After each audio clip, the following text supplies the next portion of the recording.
Om Swastiastu. Pemirsa Bali TV, Seputar Bali kembali hadir dengan menyajikan sejumlah informasi di antaranya. Danau Buyan kembali bersih, normalisasi tuntas dalam 47 hari.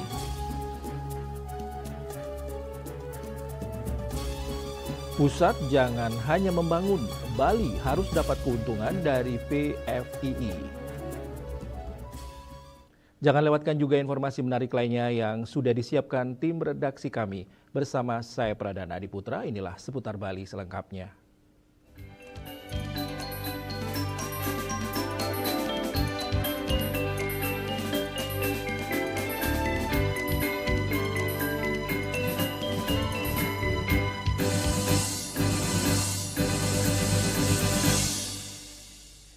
Pemirsa, setelah bekerja selama 47 hari, TNI bersama pemerintah Kabupaten Buleleng, BKSDA Bali, dan masyarakat berhasil menuntaskan pembersihan enceng gondok di Danau Buyan, Desa Pancasari, Kecamatan Sukesade, Buleleng. Keberhasilan ini menjadi langkah awal menjaga kelestarian salah satu danau terbesar di Bali, sekaligus memastikan ekosistemnya tetap terjaga.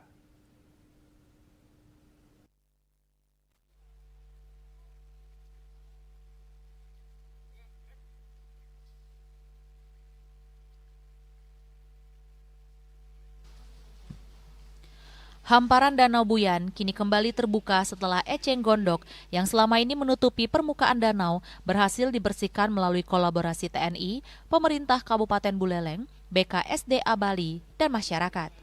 Keberhasilan normalisasi Danau Buyan ditandai dengan peninjauan langsung Pangdam 9 Udayana, Maijen TNI Pik Budiakto, bersama Bupati Buleleng Inyoman Sucitra dan Rem 163 Wirasatya, serta jajaran Forkopimda.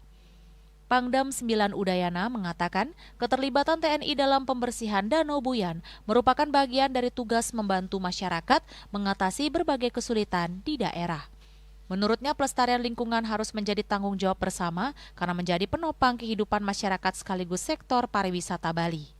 Untuk pelestarian lingkungan terutama kandungan air yang ada di Danau Buyan ini. Danau ini seluas 250 hektar. Kemudian ada masalah dengan eceng gondok, luas kira-kira 7 hektar, kita bisa selesaikan dalam waktu 3 hari dan untuk Sementara itu, Bupati Buleleng menegaskan selesainya proses pembersihan bukan berarti upaya pelestarian telah berakhir. Pemerintah daerah akan melakukan pemeliharaan secara berkala dengan melibatkan Desa Adat Pancasari dan Karang Taruna agar kondisi Danau Buyan tetap terjaga.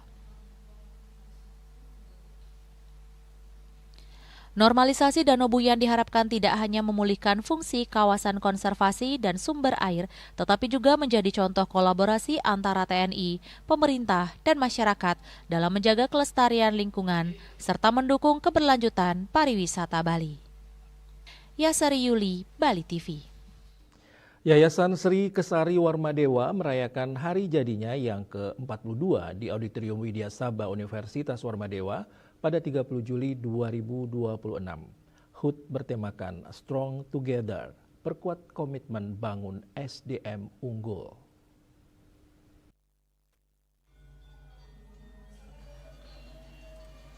Puncak hari ulang tahun ke-42 Yayasan Sri Kesari Warmadewa ditandai dengan potong tumpeng oleh segenap pengurus Yayasan Sri Kesari Warmadewa, mulai dari pembina yayasan, ketua umum, dan para pimpinan unit pelaksana kegiatan dan undangan lainnya. Yayasan memiliki 7 unit kegiatan yang bergerak di bidang pendidikan, dari preschool hingga universitas dan rumah sakit umum Warmadewa. Ketua Yayasan Sri Kesari Warmadewa, Profesor Ana Agung Gede Oke Wisnu Murti menyatakan kebanggaannya berbagai unit kegiatan di bawah yayasan telah memberikan dampak nyata kepada masyarakat di bidang pendidikan, kesehatan, dan sosial. Oleh karena itu, pihaknya meminta segenap pengurus dan karyawan yayasan meningkatkan kekompakan untuk mencapai tujuan yayasan ke depan. Ia menambahkan usia 42 tahun ini merupakan momentum untuk melakukan evaluasi, introspeksi, dan proyeksi ke depan. Ada 3 hal yang ingin saya ajak kepada seluruh keluarga besar yayasan dan unit pelaksana kegiatan. Mari yang pertama kita melakukan introspeksi apa-apa yang sudah kita lakukan, kemudian retrospeksi apa hari ini yang sedang kita kerjakan, dan proyeksi ke depan apa yang mau kita raih sesuai dengan visi dan mimpi-mimpi kita. Selama 42 tahun kita sadar bahwa perjalanan sebuah organisasi tentu ada pasang dan surut. Ketika pasang maka kita harus bersatu padu untuk membangun dan mengembangkan lembaga. Ketika surut pun kita harus memiliki semangat yang sama. Dan kami merasa bangga bahwa Yayasan Sri Kesari Warmadewa sampai hari ini bisa berkontribusi baik di bidang pendidikan, kesehatan maupun di bidang sosial. Penasihat Yayasan Sri Kesari Warmadewa Inyoman Yase menyatakan betapa pentingnya kolaborasi untuk bersinergi dalam mencapai tujuan bersama. HUT ke-42 adalah momentum bersyukur dan evaluasi karena yayasan telah mencapai hal-hal besar.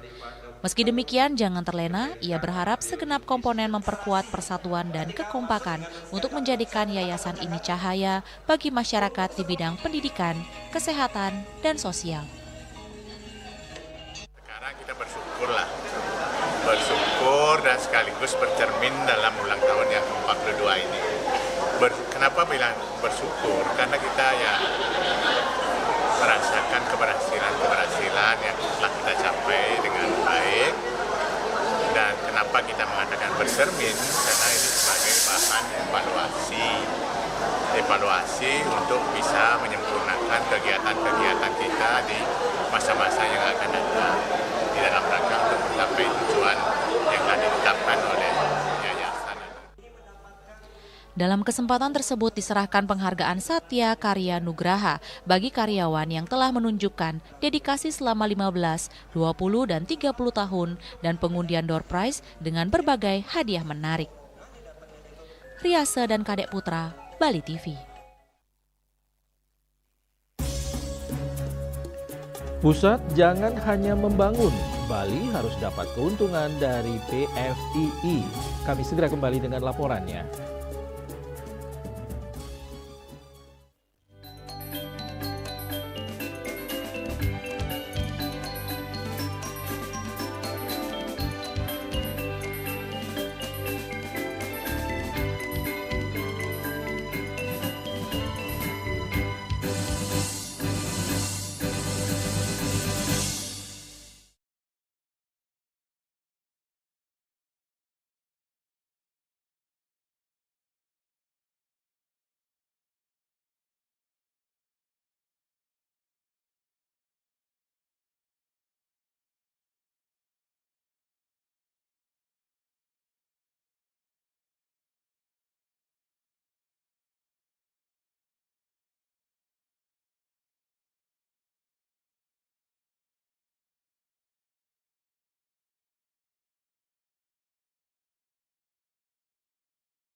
Pemirsa, Bali resmi ditetapkan menjadi Pusat Finansial Internasional Indonesia (PFII) oleh pemerintah pusat. Kehadiran PFII ini diharapkan bisa memberikan kontribusi positif terhadap perekonomian dan kesejahteraan masyarakat Bali, bukan hanya membangun di Bali.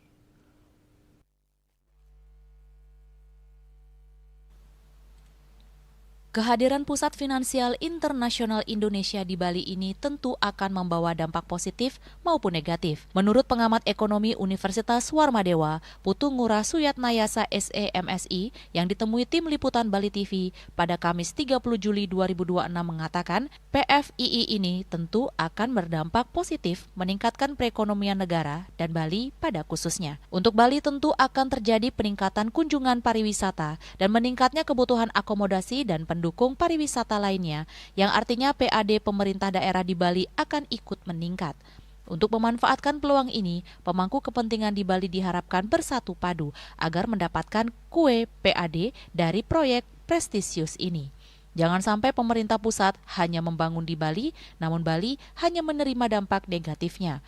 Maka dari itu diperlukan political will dari pemerintah Provinsi Bali dan DPRD Bali untuk melakukan negosiasi dengan pemerintah pusat agar mendapatkan celah pendapatan dari adanya Pusat Finansial Internasional Indonesia di Bali. Jangan sampai orang Bali hanya menjadi penonton di tengah gemerlap dolar dari industri finansial atau keuangan yang beroperasi di Bali. Tentang Bali itu kan orang Bali. Nah, yang mereka kan tidak ngerti tentang budaya itu, lingkungan Bali tidak ngerti gitu. Nah, yang ngerti kita yang tahu. Nah, bagaimana sekarang dari pemerintah dan masyarakat Bali yang harus memang proaktif untuk memperjuangkan hal-hal seperti itu, untuk perlindungan budaya dan lingkungannya itu.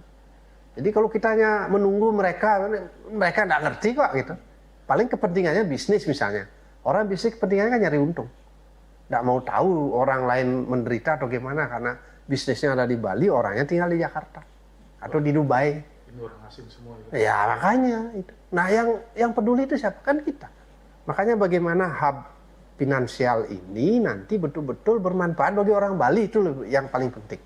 Diperlukan political will. Harus political will dari pemerintah pusat dan harus ini dari pemerintah daerah Bali juga.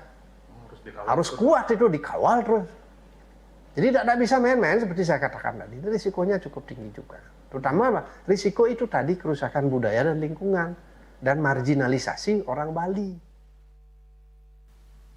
SDM Bali juga harus bersiap agar bisa mengisi kebutuhan akan tenaga kerja di bidang ini, karena tenaga kerja yang dibutuhkan dengan spesifikasi yang cukup profesional, yakni salah satunya menguasai industri keuangan internasional, hukum bisnis dan kemampuan bahasa asing dan skill relevan lainnya. Riase, Bali TV. Warga Banjar Adat Ujung Mantri, Desa Tumbu, Kecamatan Karangasem, kini memiliki fasilitas pelaksanaan upacara kremasi yang layak dan terpadu. Berkat gotong royong dan kesepakatan bersama, Krematorium Tiaga Margananda resmi beroperasi dan telah melayani lebih dari 150 upacara sejak diluncurkan tahun lalu.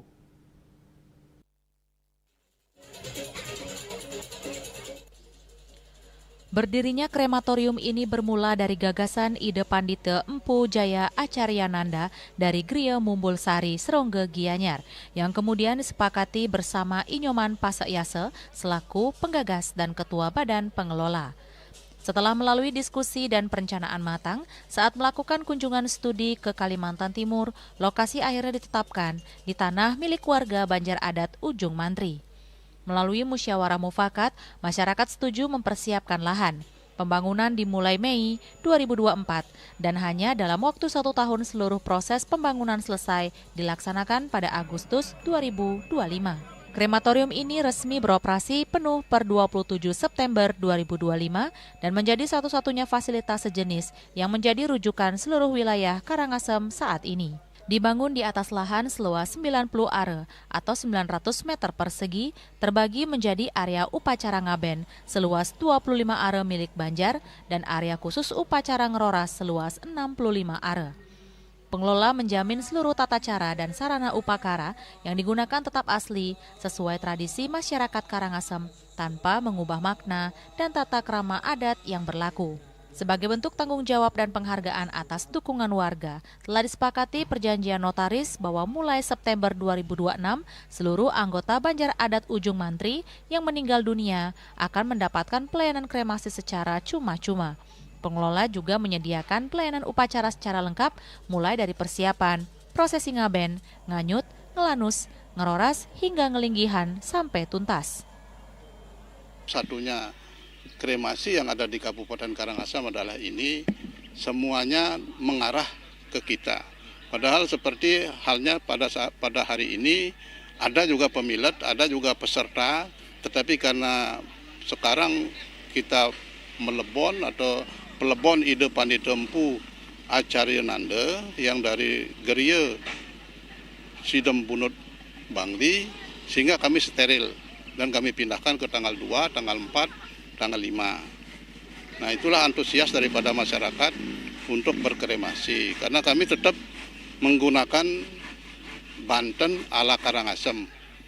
Tidak ada yang dimodifikasi. Banten itu asli seperti apa, bagaimana ngaben di rumah masing-masing. Hanya saja karena tingkatannya ada madya utama, di sini hanya perbedaan sedikit saja. Tetapi pada pokok atau intinya sama. Nah, dan seterusnya kami mengadakan kerjasama dengan Banjar Adat karena yang memiliki setre, karena kremasi kami ada di setre Banjar Adat Ujung Mantri, sehingga kami diskusi, kami sepakat, akhirnya kami memberikan imbalan dan juga kerjasama, termasuk juga kami menanggung setiap ada anggota Banjar yang meninggal, mulai September 2026 kita gratiskan. Gratis, tidak membayar biaya sepeser pun. Begitu, itulah kesepakatan di notaris dan juga memberikan penanjung batu 500.000 per sawa yang dari luar Ujung Mantri. Mudah-mudahan dalam hal ini masyarakat luas mengetahui kami juga menyiapkan menerima upekara dari Warakeruron, udah itu ngelangkir, ngelungah, udah itu ngaben nganyut, ngelanus, ngeroras sampai ngelingihang. Tidak tanggung-tanggung kami melaksanakan upekara harus sampai selesai, sampai finish, sampai ngelingihang. Untuk pertama kalinya Kamis 30 Juli 2026, krematorium ini menjadi lokasi pelaksanaan upacara pelebon ide Pandita Empu Acaryananda dari Griya Widya Giri Kusuma Sidem Bunut Bangli yang berpulang pada 9 Juli 2026. Upacara tingkat utama ini menggunakan sarana padma, pengiriman, dan lembu. Menurut ide Pandita Empu Jaya Satwikananda dari Griya Gaga Taman Bali Bangli, dipilihnya krematorium Tiaga Margananda selain karena lebih praktis, lokasi krematorium juga lebih luas dan leluasa untuk melaksanakan upacara pitrayatnya.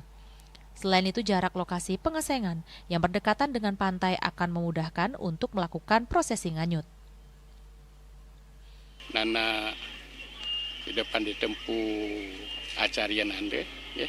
Dan napi wastanya berpesan untuk diminta dikremasi. Sebenarnya anak-anaknya sudah siap untuk bikin tegal suci karena disiapkan itu, tapi beliau pesan untuk dikremasi supaya lebih simpel, ya, lebih sederhana. Kemudian kenapa kita pilih Ujung, kan langsung laut sudah di bawah kita, tidak terlalu jauh. Langsung pengiriman, pengedetan kembali, langsung penyekahan Balai Jepos. Karena dekat laut sebagai pilihan. Iya, jadi praktis sekali. Jadi jarak dekat, kemudian ilinya lebih leluasa. Ya, karena jarak antara laut dengan tempat pengesengan itu tidak jauh.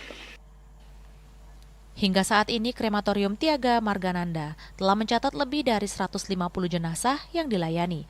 Pengelola berharap kehadiran fasilitas ini dapat meringankan beban masyarakat, sekaligus menjaga kelestarian tradisi upacara adat umat Hindu di Bali.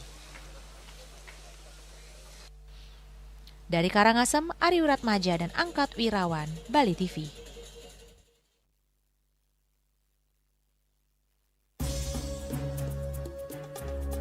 Kami akan segera kembali dengan informasi. KRI Dr. Wahidin Sudirohusodo tiba di Bali.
Pemirsa, salah satu kapal laut Angkatan Laut Indonesia, KRI Dr. Wahidin Sudirohusodo tiba di Pelabuhan Benoa, Bali dengan membawa 399 calon pimpinan BUMN Rabu 29 Juli 2029. Kedatangan rombongan program Presiden untuk pemimpin masa depan ini bertujuan meneladani nilai-nilai juang pahlawan nasional I Gusti Ngurah Rai.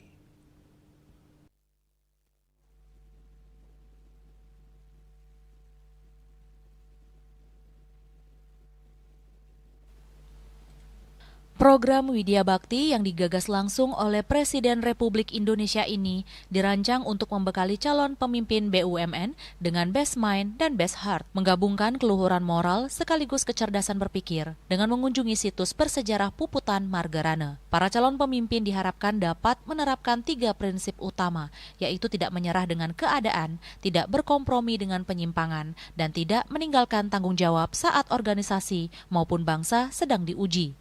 Sedikitnya ada 9 nilai kepemimpinan yang ditanamkan dalam kegiatan ini, mulai dari karakter dan integritas, kepemimpinan di garis depan, efektivitas komunikasi, ketahanan mental dan fisik, hingga kemampuan analitis dalam mengambil strategi. Selain itu, nilai tata kelola, nation building, dan semangat kolaborasi juga menjadi fokus utama agar pengelolaan BUMN ke depan selalu berdampak pada kesejahteraan masyarakat. Widya Bakti ini juga bertujuan menghayati nilai-nilai kepahlawanan dari I Gusti Ngurah Rai yang diadopsi oleh para siswa dan akan dibawa nanti pada saat mereka memimpin BUMN. Bersejarah untuk menghayati nilai-nilai kepahlawanan, khususnya I Gusti Ngurah Rai dalam Perang Puputan Margarana, di mana dalam perang tersebut memberikan nilai-nilai kepahlawanan yang bisa mereka hayati. Perang tiada tanpa akhir, di mana dalam konteks sekarang diharapkan para pemimpin BUMN ini, yang pertama mereka tidak menyerah dengan keadaan, kemudian yang kedua mereka tidak berkompromi dengan segala bentuk penyimpangan, dan mereka tidak meninggalkan tanggung jawab di saat organisasi atau kepentingan bangsa sedang diuji atau sedang dalam dinamika. Pertemuan antara best mind dan best heart ini ditunjukkan oleh pahlawan nasional I Gusti Ngurah Rai.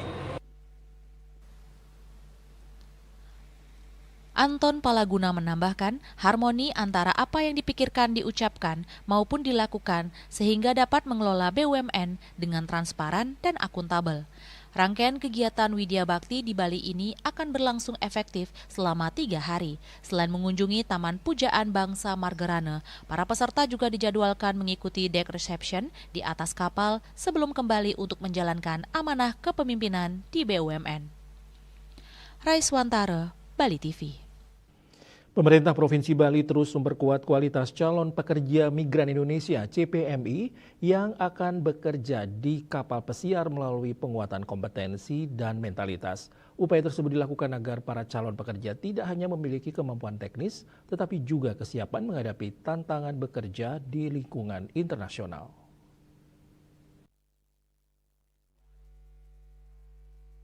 Kepala Dinas Ketenagakerjaan dan ESDM Provinsi Bali, Ide Bagus Setiawan mengatakan penguatan sumber daya manusia menjadi tantangan bersama, terutama dalam mempersiapkan calon pekerja migran yang akan bekerja di kapal pesiar. Menurutnya pendidikan dan pelatihan vokasi harus mampu membentuk keseimbangan antara hard skill, soft skill, dan mentalitas peserta. Untuk mendukung hal tersebut, pemerintah Provinsi Bali bersama pemerintah kabupaten kota terus menjalin kolaborasi dengan PP3MI Bali melalui berbagai program pelatihan. Penguatan mental dinilai menjadi aspek yang sangat penting karena pekerjaan di kapal pesiar memiliki tantangan tersendiri. Para pekerja harus menjalani masa kontrak selama berbulan-bulan di tengah laut tanpa bertemu keluarga, sehingga dibutuhkan daya tahan mental, kemampuan beradaptasi, dan profesionalisme yang tinggi agar mampu menyelesaikan pekerjaan dengan baik. Ini jadi satu tantangan kita bersama, bagaimana dalam menyiapkan tentunya di pendidikan atau pelatihan vokasi tidak hanya hard skill, tetapi juga soft skill, ditambah juga mentality. Nah kemudian kami di pemerintah provinsi maupun kabupaten kota melalui lembaga pelatihan kerja, kemudian kolaborasi dengan BP3MI Bali, tentunya ada tahapan untuk memberikan penguatan. Intinya adalah hal terpenting tidak hanya masalah hard skill maupun soft skill, karena bekerja di kapal pesiar kita lihat kan berbulan-bulan tidak memenuhi daratan, yang tentunya akan mempengaruhi mental. Nah inilah yang dibutuhkan penguatan tambahan di sisi mental agar selama 8 bulan bekerja bisa survive, struggle, dan tentunya harapannya kan bisa memberikan dampak tidak hanya ke personal yang bersangkutan, tapi terhadap keluarga dan tentunya langsung terhadap pembangunan di daerah atau di Indonesia. Melalui pembekalan yang komprehensif, diharapkan para calon pekerja migran dapat bekerja secara profesional, meningkatkan kesejahteraan diri dan keluarga, sekaligus memberikan kontribusi positif terhadap pembangunan daerah maupun Indonesia melalui peningkatan kualitas sumber daya manusia dan devisa dari sektor pekerja migran. Yana, Bali TV.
Pemirsa, Satreskrim Polres Karangasem mengungkap 10 pelaku kriminal dalam kurun waktu bulan Juni hingga Juli 2026.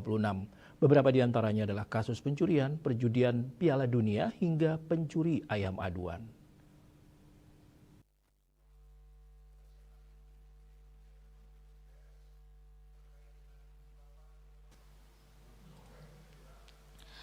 Kapolres Karangasem AKBP Imade Santika dalam press release-nya memaparkan sejumlah kasus yang menonjol di Karangasem selama periode Juni hingga Juli 2026.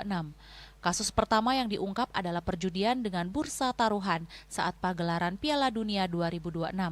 Satreskrim Polres Karangasem menangkap 3 penjudi dengan peran berbeda. Penjudi yang ditangkap berinisial IKS, IGWP, dan IKGW.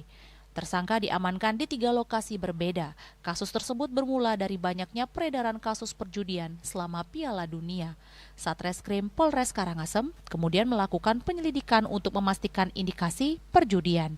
Ternyata setelah dilakukan penyelidikan, kepolisian menemukan 1 lokasi yang menyediakan bursa taruhan di web. Polisi lantas menangkap IKS di Kecamatan Abang. Satreskrim Polres Karangasem kemudian melakukan pengembangan setelah menangkap IKS. Hasilnya polisi menangkap 2 penjudi lain yaitu IGWP dan IKGW.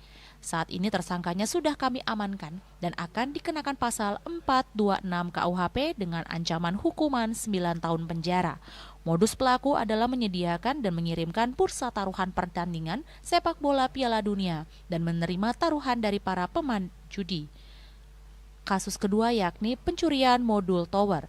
Kasus pencurian modul tower BTS yang dibongkar Polres Karangasem terjadi di 3 lokasi berbeda. Pada kasus ini, Satreskrim Polres Karangasem menangkap pelaku inisial AF di Abian Semal, Badung.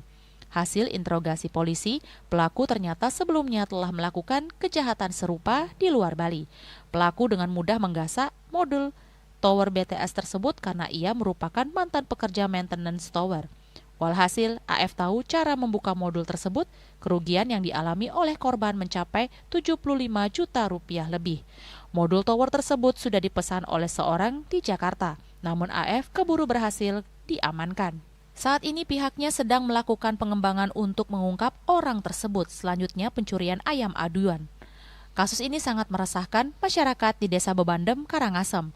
Polisi menangkap 4 tersangka inisial IWS, IKBP, INCA, dan seorang penadah inisial IKS. Satreskrim Polres Karangasem menyita 4 ayam dari tangan pelaku. Selain kasus tersebut, Polres Karangasem juga berhasil mengungkap kasus pencurian sepeda motor dan handphone. Petugas menangkap 2 pelaku dalam kasus ini. Santika menghimbau masyarakat untuk meningkatkan kewaspadaan dan kalau bisa memasang CCTV supaya ketika ada kasus pelaku cepat teridentifikasi dan cepat ditangkap. Penguat sinyal Huawei yang ada di tower-tower bersama yang berada di wilayah hukum Polres Karangasem. Jadi ada 4 tower yang mengalami kecurian. Ya, jadi modul ini adalah berguna untuk memperkuat sinyal internet yang sehari-hari kita gunakan. Jadi kalau ini dicuri, maka down sinyal internet kita di wilayah Polres Karangasem. Nah, ini sudah berhasil kita amankan berikut dengan barang buktinya yang rencananya ini akan dikirimkan ke suatu daerah oleh seorang yang sudah memesan kepada pelaku, dan dalam waktu beberapa hari kita berhasil menangkap yang bersangkutan saat itu berada di wilayah hukum Denpasar. Humas Polres Karangasem melapor. Pemirsa, Menteri Pertanian Andi Amran Sulaiman mengklarifikasi isu darurat mafia beras dengan menegaskan bahwa keuntungan 2 triliun rupiah per bulan bukanlah laba bisnis wajar, melainkan hasil kejahatan ekonomi seperti penipuan mutu dan pengoplosan beras. Amran menyebut potensi kerugian konsumen mencapai 98 triliun rupiah. Meski begitu, Amran meminta fokus pada penindakan hukum terhadap 212 merek beras bermasalah.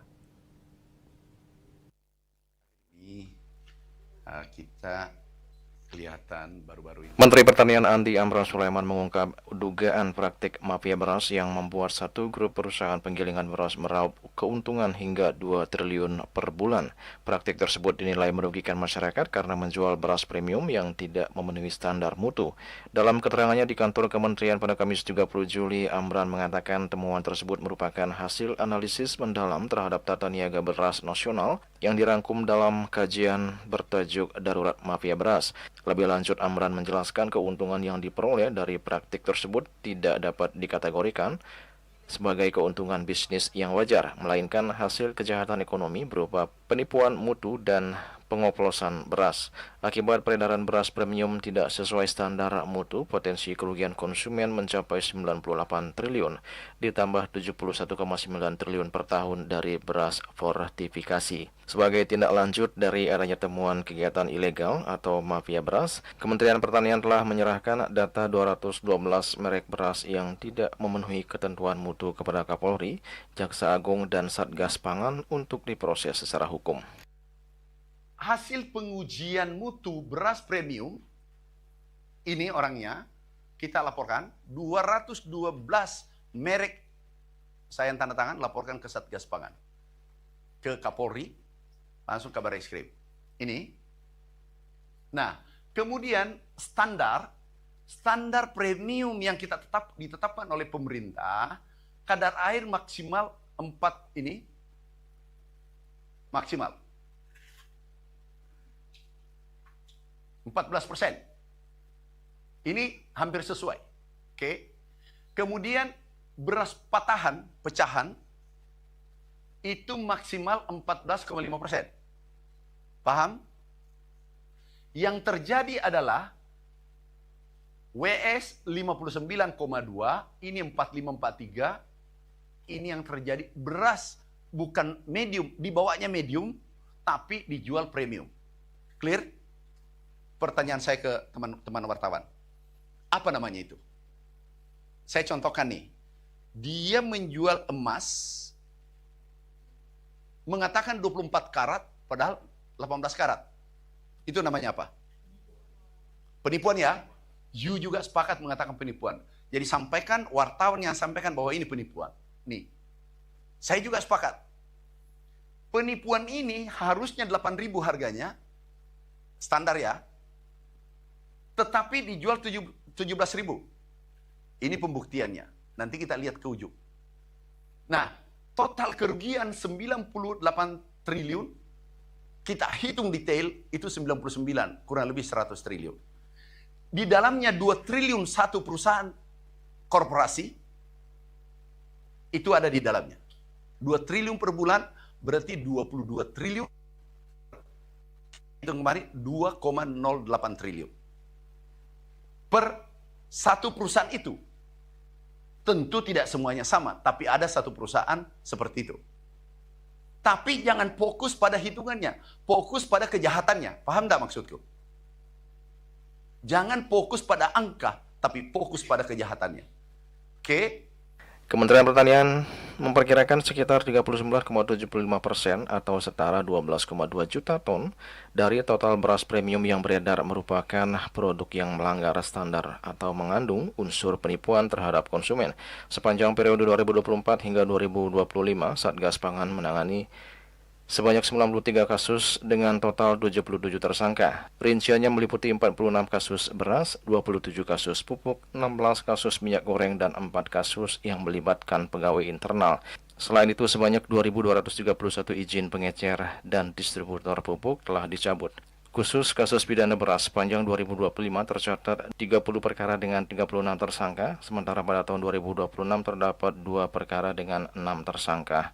Adapun data Satgas Pangan Polri per 30 Juli 2026 mencatat 38 perkara dengan 39 tersangka pada tahun 2025, di mana 21 kasus telah dinyatakan lengkap atau P21 dan masuk proses persidangan. Sedangkan pada 2026 tercatat 2 perkara dengan 1 tersangka. Selain menindak pelaku di luar pemerintahan, Kementerian Pertanian juga melakukan penindakan terhadap oknum internal yang diduga terlibat pelanggaran. Juli Suwarte dan Ketus Madiase melaporkan. Pemirsa, jangan beranjak dulu, kami segera kembali dengan laporan Pura dalam Lemendak, jejak sejarah dalam Ketut Ngulesir di Pandak Gede.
Pemirsa, Pura dalam Lemendak yang berlokasi di Banjar Adat Kebon, Desa Pandak Gede, Kecamatan Kediri, Kabupaten Tabanan, menyimpan rekam sejarah penting yang berkaitan erat dengan perjalanan Raja Bali dalam Ketut Ngulesir.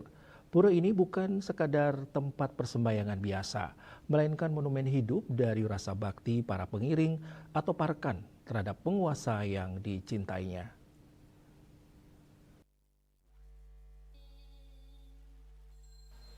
Berdasarkan tutur sejarah lokal, kisah Pura dalam Lemedak bermula ketika dalam Ketut Ngulesir tidak mau tinggal di Puri Gelgel dan memilih untuk mengembara. Beliau kemudian ditemukan menetap di sebuah pedukuhan di wilayah Pandak Gede. Meskipun utusan Puri telah beberapa kali datang menjemput atau mendak, beliau tetap enggan untuk kembali ke Puri Gelgel. Dalam pengembaraannya, beliau menyampaikan sebuah keinginan. Jika kelak diangkat menjadi raja, beliau memohon agar dijemput secara agung atau dipendak ageng dan dinobatkan di Puri Klungkung. Kendati demikian, seusai prosesi penjemputan bersama rombongan, rakyatnya atau panja, beliau memilih tidak langsung kembali ke Klungkung dan tetap tinggal di pedukuhan tersebut. Didorong oleh rasa cinta dan hormat yang mendalam, para pengiring beliau kemudian membangun sebuah tempat suci di lokasi tempat tinggal sementara atau jenek atau mandak sang raja. Dari peristirahatan dan persinggahan ide dalam itulah, kahyangan ini dinamakan Pura dalam Lemedak. Hingga kini Pura dalam Lemedak memiliki keterikatan historis dan emosional yang kuat dengan Puri Ageng Batan Ancak sebagai pengancang pura.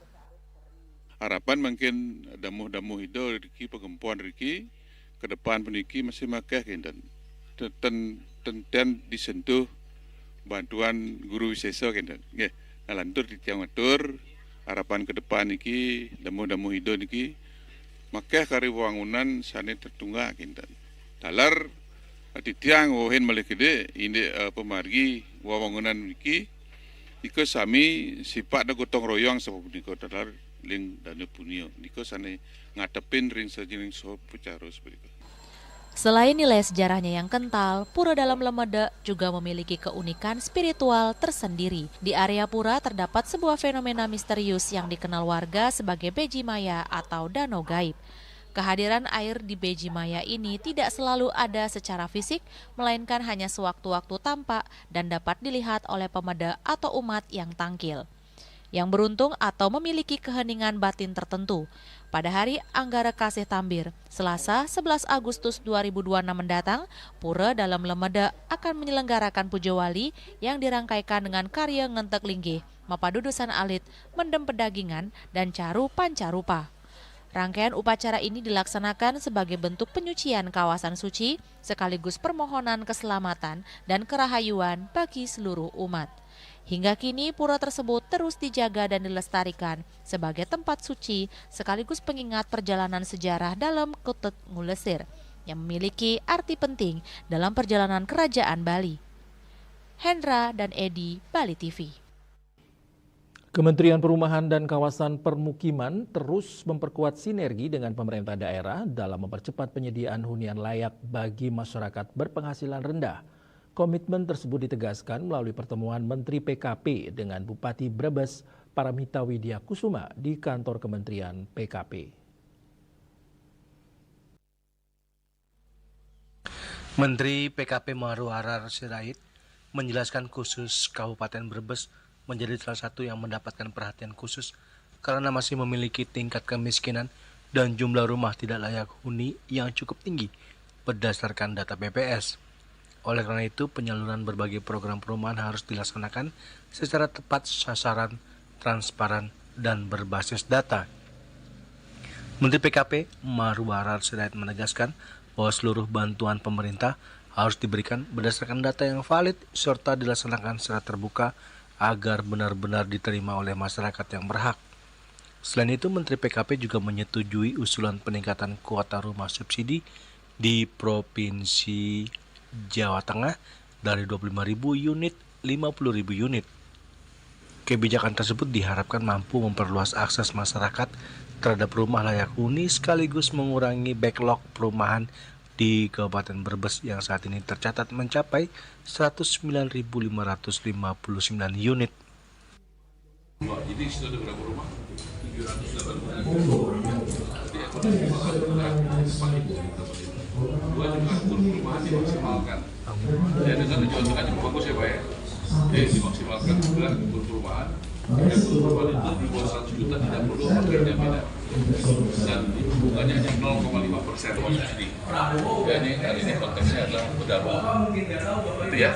Oke. Untuk tantangannya sendiri Pak, untuk pendataan daripada 100 juta tadi yang sudah dikatakan alasaknya tadi yang kita merealisasi. Itu tantangan utama. Betul? Agustus itu diumumkan selalu. Tunggu aja minggu depan. Ya. Jadi tidak lama lagi saya majukan lah 1 Agustus hari Sabtu ya. Jadi kita majukan jadi tanggal 28. Ya. 28 nanti Senin. Kita setiap tanggal 1 bukan serapan PSPS, perumahan, ya, rusun dan semuanya diumumkan juga lah. Jadi tahun lalu serapan kita berapa persen? 96%.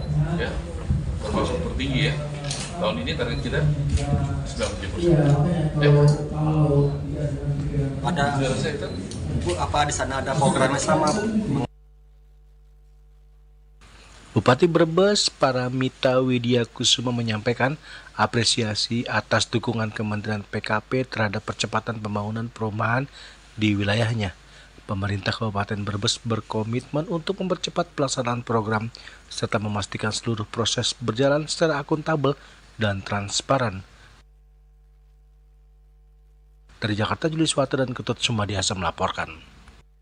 Sementara itu, Kementerian Perumahan dan Kawasan Permukiman mengambil langkah cepat dalam menindaklanjuti pengaduan masyarakat terkait proyek apartemen LRT City yang mengalami keterlambatan penyelesaian. Atas arahan langsung Menteri PKP Marwarar Sirait, melalui Inspektorat Jenderal, mediasi digelar antara PT Adi Commuter Property dan perwakilan konsumen di Wisma Mandiri, Jakarta.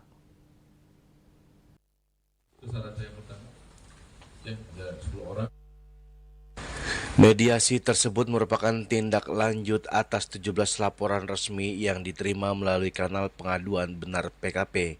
Menteri PKP bahkan menginstruksikan agar jadwal mediasi dipercepat guna memberikan kepastian penanganan dan perlindungan hukum bagi masyarakat yang terdampak. Menteri PKP Marwarar Sirait menegaskan bahwa pemerintah hadir sebagai fasilitator yang mengawal penyelesaian persoalan secara transparan, komprehensif, dan berlandaskan hukum. Kementerian PKP akan memastikan seluruh proses berjalan dengan mengedepankan perlindungan hak-hak konsumen serta mendorong pengembang memenuhi syarat kewajibannya. Ya, harus hadir, negara harus hadir soal-soal seperti ini. Jangan dibiarkan masyarakat tuh tanpa kehadiran negara. Dan saya rasa kita akan ketemu lagi di awal Agustus. Dan saya sudah minta kepada masyarakat membuat kronologis dengan jelas, detail, perjanjiannya seperti apa, kemudian lapangannya seperti apa, apakah sudah dibangun, apakah fondasi dan sebagainya. Kemudian dari para pengembang, saya juga minta membuat kronologis dari pandangan pengembang, kemudian usulan solusinya seperti apa. Ya, kalau ada diperlukan saya akan minta audit investigasi. Malam ini saya ketemu BPK. Adalah bagian dari BUMN dan Presiden Prabowo sudah mengingatkan bahwa korupsi di BUMN harus betul-betul ya ditegakkan hukum. Kan sudah sering dengar pidato begitu. Berdasarkan data yang disampaikan pengembang, sekitar 2.400 konsumen hingga kini belum menerima unit apartemen yang telah dibeli. Sebagian besar konsumen dijanjikan setelah terima pada periode 2023 hingga 2024. Namun hingga saat ini pemilikan apartemen KPA belum memperoleh kepastian penyelesaian. Dalam mediasi tersebut terungkap kondisi sejumlah proyek untuk LRT City Ciracas dan LRT City Tebet. Struktur bangunan telah berdiri dan mencapai tahap topping off. Namun pekerjaan interior dan fasilitas terhenti sejak setelah Lebaran 2025. Sementara LRT City Cibubur belum memasuki tahap pembangunan fisik dan lahannya masih berupa area kosong. Dari Jakarta, Julius Suharto dan Ketut Sumadiasa melaporkan. Dan kini kami sampaikan informasi perakiran cuaca untuk kabupaten kota di Bali.